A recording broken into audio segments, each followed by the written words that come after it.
నూలు నూలులో శతాబ్దాల గౌరవం, పట్టు పరంపరకు ప్రతీక, సంప్రదాయానికి శాశ్వత చిరునామా సఖీ. నమస్తే, వెల్కమ్ టు సుమన్ టీవీ. నేను పద్మిని. ప్రస్తుతంతో పాటు ప్రముఖ ఆధ్యాత్మికవేత్త, జ్యోతిష రత్న, వాస్తు జ్యోతిష పండితులు డాక్టర్ సూరంపూడి భానుకోటేశ్వరి గారు మనతో పాటు ఉన్నారు. మాట్లాడదాం. మేడం నమస్తే. మేడం జై శ్రీరామ్, శ్రీమాత్రే నమః, శ్రీ గురుభ్యో నమః.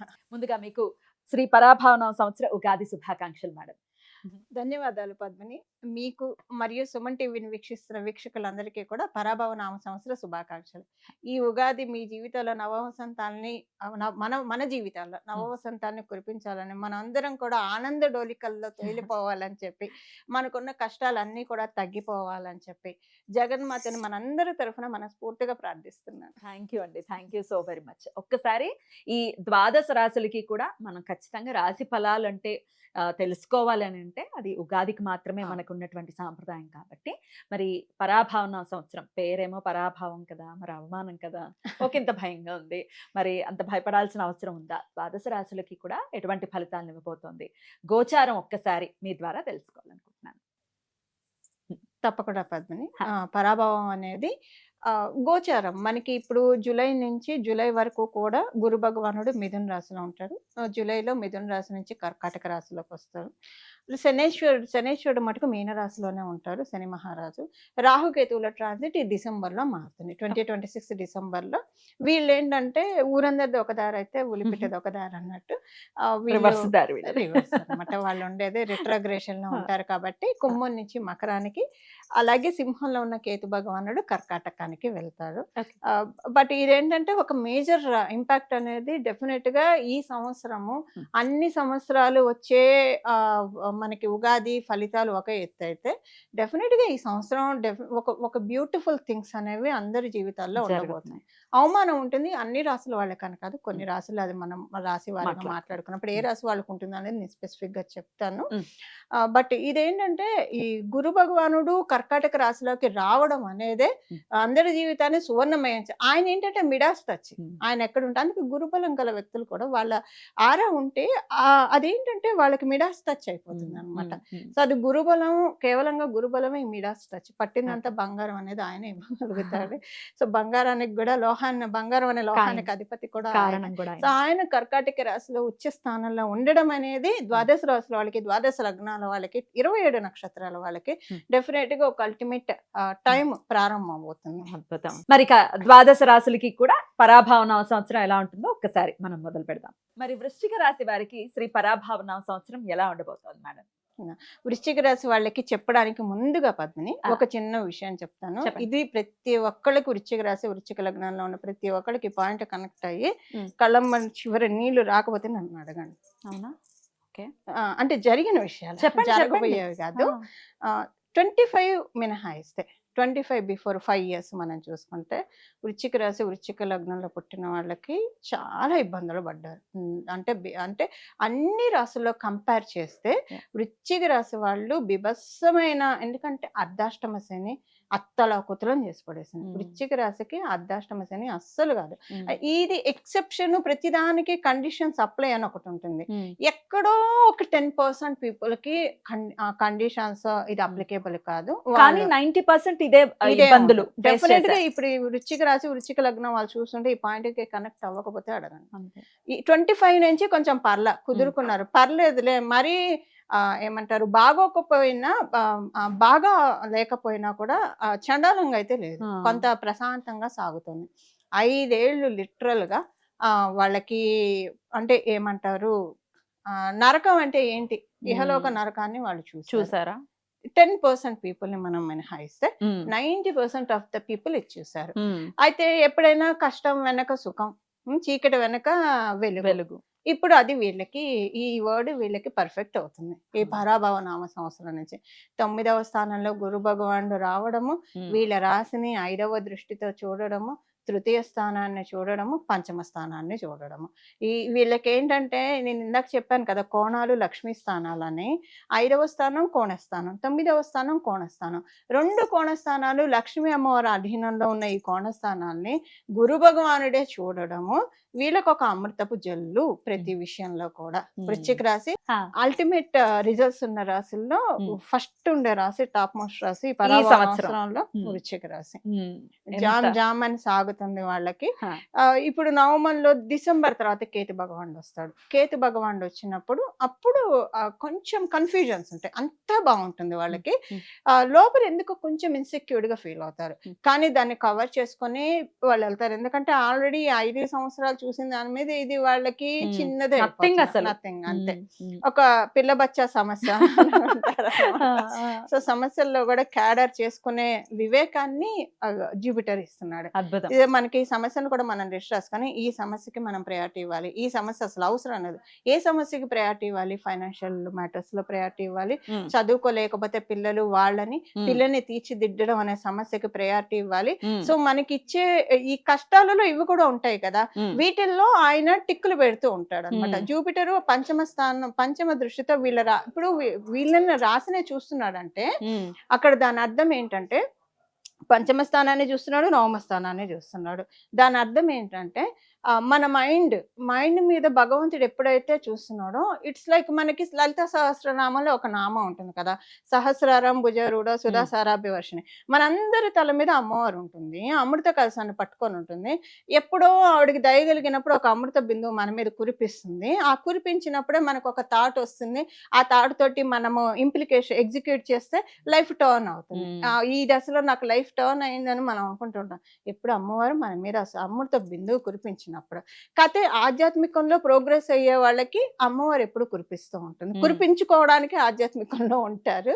సో అది ఇంకా పెంచుకోవడానికి మనకు అవకాశం ఉంటుంది. ఇప్పుడు వీళ్ళకి మంచి థాట్స్ అమ్మవారు ఇస్తుంది.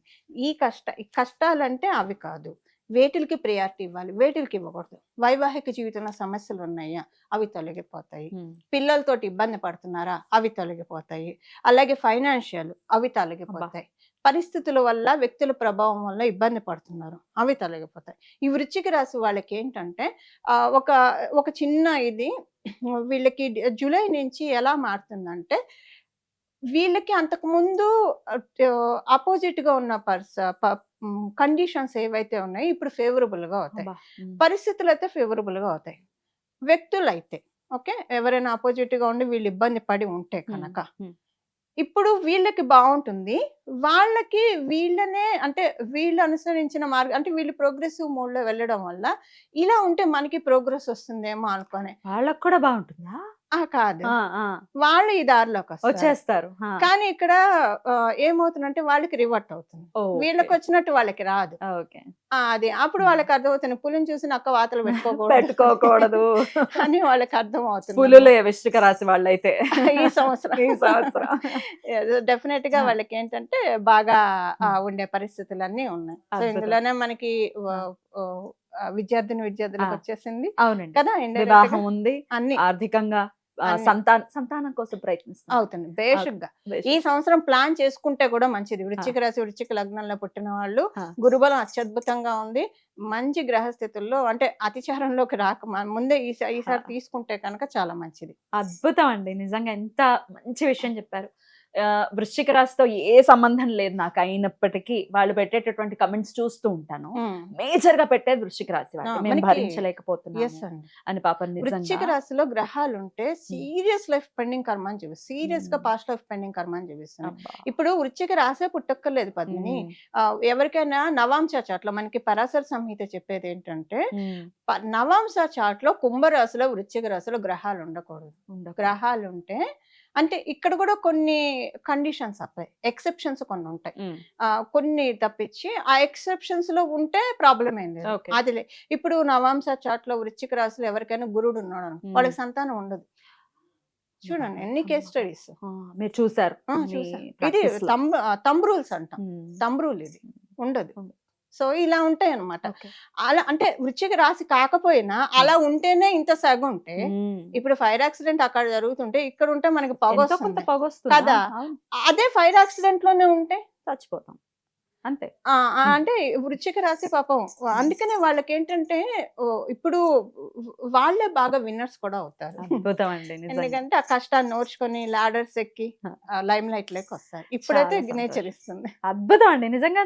నా మనసుకైతే చాలా సంతోషంగా అనిపిస్తోంది. వృశ్చిక రాశి వాళ్ళు ఇప్పటి నుంచి ఒక మంచి సమయాన్ని ఆస్వాదించబోతున్నారు. అందుకు అభినందనలు తెలియజేస్తూ కంగ్రాచులేషన్స్. కంగ్రాచులేషన్స్. ఇన్ని రాశుల్లో ఫస్ట్ ఈ రాశి కన్యా రాశి వృశ్చిక రాశి. కన్యా నేను కన్యా రాశిలో ఆ విషయం చెప్పడం మర్చిపోయాను. కన్యా రాశి కన్యా రాశి చెప్పడం. వృశ్చిక రాశి అద్భుతం అండి. ఇద్దరికి కంగ్రాచులేషన్స్. అయినప్పటికీ ఆరాధన మాత్రం వదలకూడదు కాబట్టి ఈ సంవత్సరం అంతా మీరు చేసుకోవాల్సినటువంటి ఆరాధన. పరిహారం పద్మిని. ఉమ్. ఈసారి ద్వాదశ రాశుల వాళ్ళకి, ద్వాదశ లగ్నాల వాళ్ళకి ఎప్పుడైతే శనైశ్వరుడు కుంభరాశిలో వచ్చారో అందరికి కామన్ రెమెడీ ఉంటుంది. ఇప్పుడు గురు భగవానుడు కర్కాటక రాశిలో రావడము, అవును. సో అందరికి కామన్ రెమెడీ ఉంటుంది. అందరూ గురుబలాన్ని పెంచుకోవాలి. మీ దాంట్లో గురుబలం ఉంటే ఉండొచ్చు గాక మళ్ళీ పెంచుకోవడము. సో అంటే మనకి ఏమన్నా వస్తాయంటే మనం ఏం కాదని చెప్పాం కదా.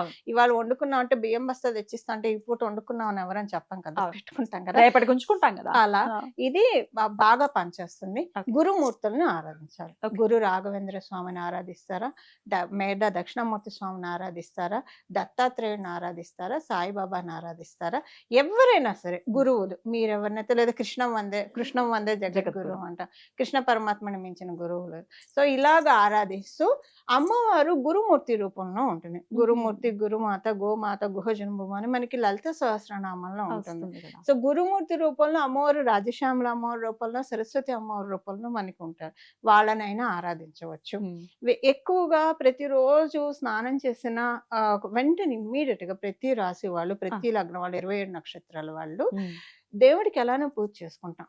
ఒక్క 5 నిమిషాలు మీ డేలో దక్షిణామూర్తి స్వామివారి వంక చూడడం అనేది ఒక ప్రాక్టీస్ గా పెట్టుకోవాలి, అలవాటు చేసుకోవాలి. ఇప్పుడు జన్మ జాతకంలో గురుబలం లేని వాళ్ళకి ఇప్పుడు ఆ గోచారంలో అవకాశం ఇస్తుంది వాళ్ళు స్ట్రెంగ్ చేసుకోవడానికి. జూపిటర్ బలం అందరికీ కావాలి. జూపిటర్ బలం ఉంటే ఆయన కాపాడేది మామూలుగా ఉండదు, ఒక సపోర్ట్ అనేది దొరుకుతుంది. ఇంకా ఆయనకి ఎవరు అడ్డు కూడా చెప్పలేరు, ఎంత అడ్డు చెప్పినా ఈయన కాపాడేస్తాడు అంతే. ఎందుకంటే దేవదానాలకు యుద్ధం అయినప్పుడు ఎండ్ ఆఫ్ ద డే దానవులు ఓడిపోతారు, దేవతలు గెలుస్తారు. సో ఈ మన లైఫ్ లో ఉన్న ఈ దేవదానవ సంగ్రామం నుంచి మనము ఒక దానవులు అంటే కష్టాలు అనుకుందాం కాసేపు, కష్టాల నుంచి బయటపడి విజయాన్ని కైవసం చేసుకోవాలంటే దేవతా బలం కావాలి, గురు బలం కావాలి. సో దక్షిణామూర్తి స్వామివారి ఆరాధన ఎవరిదైనా ఆరాధన చేసుకోవాలి. వాస్తు పండితులు కూడా కాబట్టి మీరు ఒక ఇంట్లో ఖచ్చితంగా ఈ దిక్కున స్వామి పటం ఉండాలి అనేది ఏదైనా దిక్కుందా? అక్కడ మేము పెట్టుకుని ఖచ్చితంగా చూసే విధానాన్ని ఒక్కసారి చెప్తారా? చాలా మంచి ప్రశ్న తీసుకున్నారు. ఇప్పుడు ఈ ప్రశ్న చాలా ఆప్ట్, అందుకే మీరంటే అంటే కరెక్ట్ గా రైట్ టైంలో రైట్ ప్రశ్న అడుగుతారు. ఈ వాస్తు శాస్త్రం ప్రకారం మనం చూసుకున్నాం, మనకి వేదాల్లో అంటే పురాణాల్లో ఉన్న శాస్త్ర విషయం కూడా ఇంట్లో ఉత్తరం గోడకి దక్షిణామూర్తి స్వామివారి బొమ్మ ఉంటే మంచిది. అంటే ఉత్తరానికి ఉంటాడు ఆయన, దక్షిణానికి చూస్తూ ఉంటాడు. దక్షిణానికి చూస్తే ఇప్పుడు మనం ప్రాక్టికల్ గా మాట్లాడుకుంటే మనం జనరల్ గా లౌకికంగా ప్రాక్టికల్ అనుకుంటాం. ఆత్మపరంగా ప్రాక్టికల్ గా మాట్లాడుకుంటే మనకి మళ్ళీ లైఫ్ చక్రంలో మనం పడకూడదు కదా. మనం బోల్డని లోకాలు ఉన్నాయి, తపోలోకంలోకి వెళ్ళాలో లేదా ఏదో ఒక లోకంలో వెళ్ళాలి. అలా వెళ్ళాలంటే దక్షిణం వైపు వచ్చే దానికి మనం అడ్డుగోడయ్యాలి, అది మనతో కాదు. దక్షిణామూర్తి స్వామివారే. ఎప్పుడైతే మనం ఉత్తరం వైపు చూడడం అనేది మనం ఊర్ధ్వముఖంగా వెళ్ళడం, దక్షిణం వైపు చూడడం అనేది అధోముఖంగా వెళ్ళడం. సో ఈ అధోముఖం నుంచి మనల్ని తప్పించి ఊర్ధ్వముఖంలో మనల్ని అప్లిఫ్ట్ చేసేది కేవలంగా ఒక గురు భగవానుడే కదా. దీనికి కేతు బలం కూడా తోడు కావాలి. అందుకే దక్షిణామూర్తి స్వామివారిని నేను ప్రత్యేకించి అసలు మామూలుగా ఎవరికైనా ఇంట్లో ఉత్తరం గోడకుంటే మంచిది. నేను ఎందుకు చెప్తున్నానంటే ఆయన కాళ్ళ కింద అపస్మరుడు అనే రాక్షసుడు ఉంటాడు. ఆయనే మన రాహుకేతువుగా భావించి దీన్ని తొక్కేసి, అంటే నాకు మళ్ళీ లైఫ్ సైకిల్లో వాళ్ళకి ఎక్కువగా లైఫ్ సైకిల్లోకి తెచ్చేది, ఆ లైఫ్ సైకిల్లోకి రాకుండా నన్ను కాపాడు, ఈ జీవుని కాపాడు. ఎప్పుడైతే మనం జీవుడు అని అనుకుంటూ ఉంటామో ఇలానే ఉండిపోతాం. కాదు, ఈ జీవాత్మ పరమాత్మే జీవాత్మ. అందుకే మనకు ఉపనిషత్తుల్లో చెప్తారు కదా, శ్వేతకేతు తత్వమసి అనే ఒక ఇది ఒక కథ ఉంది, అది చెప్తారు. సో అంటే తత్వమసి తత్వం మనం తెలుసుకోవాలి. అది మనకిచ్చేది కేవలంగా దక్షిణామూర్తి స్వామి వారు, అద్భుతం. లేదా ఏ గురు రూపమైనా పెట్టుకోవచ్చు. ఉత్తర గోడకి మాత్రం ఖచ్చితంగా దక్షిణామూర్తి పటాన్ని పెట్టుకుని ఆయన్ని అసలు ఎంత సుందరంగా ఉంటారో అసలు. అంటే ఎంత ప్రశాంత చిత్తులై ఉంటారో చిన్ముద్రతోటి. ఖచ్చితంగా ఆయన అలా మనం పెట్టుకుంటే మన ఇంటికి ఎవరైనా వచ్చినా పద్మిని, మీ ఇంటికి వస్తే దేవాలయానికి వచ్చినట్టుందని ఖచ్చితంగా చెప్పే తీరుతారు పద్మిని, అందులో డౌటే లేదు. అద్భుతం. హాయిగా ఉంది, మీ ఇంటికి వస్తే ఒక దేవాలయం లాగా ఉంది, ప్రశాంతంగా ఉంది. అంటే మన చోటి ఉండాలి అని అనుకుంటారు. ఇది ఏంటంటే స్వామివారి గొప్పతనం. అంతే. మనం ఆయన వంక చూసినా చూడకపోయినా ఆయన రేస్ మనకి పడుతూ ఉంటాయి, చూసారు. అది మనకి అసలు అలా చూసుకుంటే, ఆత్మతత్వంగా చూసుకుంటే మన మనసులో మొత్తం ఇక్కడంతా కూడా నా చుట్టూ దక్షిణామూర్తి స్వామివారు ఉన్నారని మనం భావించుకుంటే మన ఒక బ్యూటిఫుల్ ఆరాలో ఉన్నట్లు. ఖచ్చితంగా చాలా అద్భుతంగా మాకు తెలియజేశారు. ద్వాదశ రాశుల వాళ్ళకి కూడా ఈ పరాభావన సంవత్సరం ఎలా ఉండబోతోంది అనేది సవివరంగా తెలియజేశారు. చెప్పినటువంటి పాయింట్స్ అన్నిటినీ కూడా వారి వారి రాశి రీత్యా ఖచ్చితంగా దృష్టిలో పెట్టుకుని చాలా మటుకు మంచి యోగవంతమైనటువంటి సంవత్సరంగానే ఉండబోతోంది అనేది నాకు అర్థమైనటువంటి విషయం. అది గురు భగవానుడి చేత. సో అందరం కూడా సంతోషంగా ఉండాలి ఈ సంవత్సరం అంతా అని మనస్ఫూర్తిగా కోరుకుంటూ చాలా చక్కటి వివరణ అందించారండి. కృతజ్ఞతలు. నమస్కారం అండి. మంగళం. నమో భగవతే వాసుదేవాయ.